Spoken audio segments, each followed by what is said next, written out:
Selamat bertemu kembali dalam seri jaringan komputer.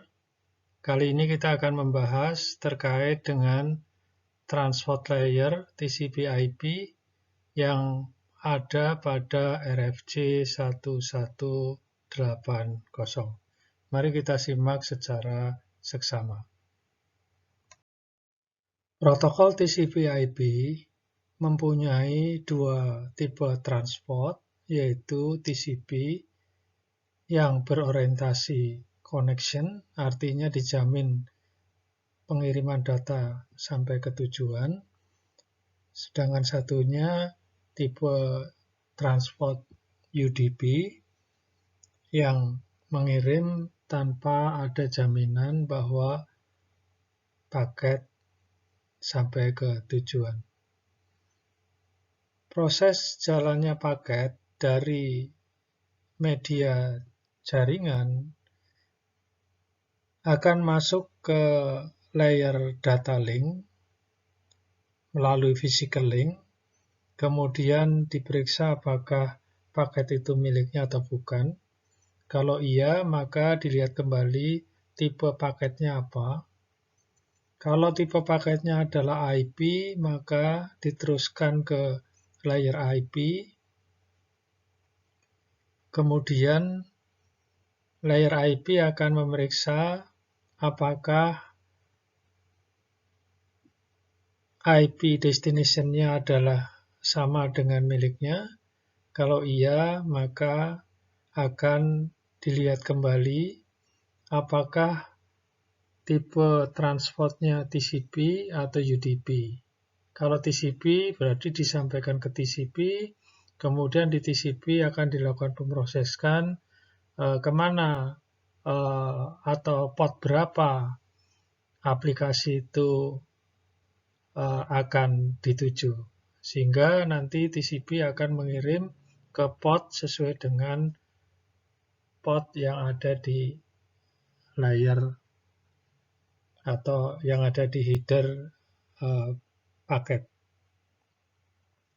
Demikian juga kalau misalkan tipe data atau tipe paketnya adalah UDP, maka proses pemeriksaan dari media jaringan ke data link, kemudian ke IP layer, kemudian disampaikan ke UDP transport, kemudian diberikan ke application layer sesuai dengan port yang dituju.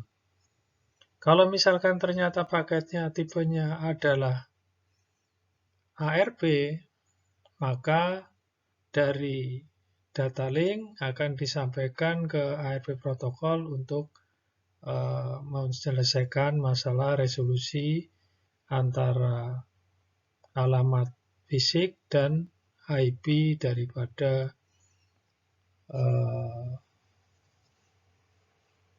alamat fisik terkait.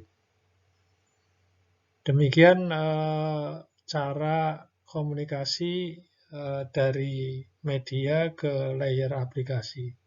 Demikian juga kalau kita sebaliknya, pengiriman dari aplikasi layer, dia akan menuju ke bawah.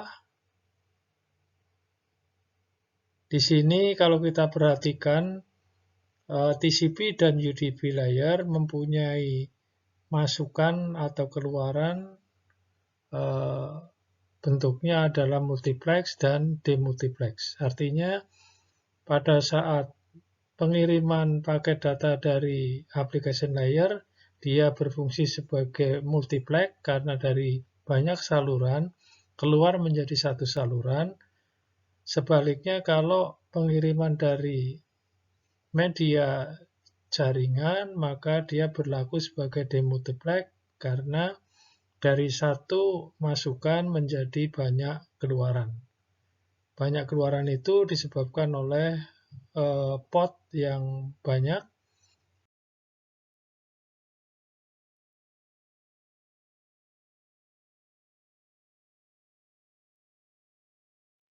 Dalam kasus di mana host memiliki lebih dari satu interface ke network. Dalam kasus ini kita ilustrasikan memiliki 2, maka terlihat bahwa penambahan hanya dilakukan pada layer data link dan physical link, sehingga di sini terlihat bahwa masukan dari media transmisi 1 dan media transmisi 2 akan diproses masuk ke layer IP, kemudian akan diteruskan ke layer transport. Dalam kondisi seperti ini, maka layer IP terlihat seperti dimultiplex dan multiplex karena mempunyai masukan lebih dari 1 dan keluaran lebih dari 1. Dalam kasus tertentu, bisa jadi paket dari media 1 akan diteruskan ke data link media 1, interface 1, kemudian disampaikan ke IP layer. Nah, dari IP layer ini diproses, bisa jadi sesuai dengan konfigurasinya, maka paket ini akan di-forwarding ke interface media 2, kemudian masuk ke media 2. Proses ini disebut sebagai forwarding, sehingga host ini bisa berfungsi sebagai router. Demikian penjelasan terkait dengan mekanisme pengiriman paket secara sederhana yang dilakukan oleh model TCP/IP bersama dengan data link dan physical link yang ada di suatu host. Mudah-mudahan ini bisa mempermudah pemahaman kita terkait bagaimana mekanisme pengiriman paket yang ada dalam satu host, baik itu yang mempunyai satu interface maupun banyak interface. Selamat bertemu kembali pada seri jaringan komputer lainnya.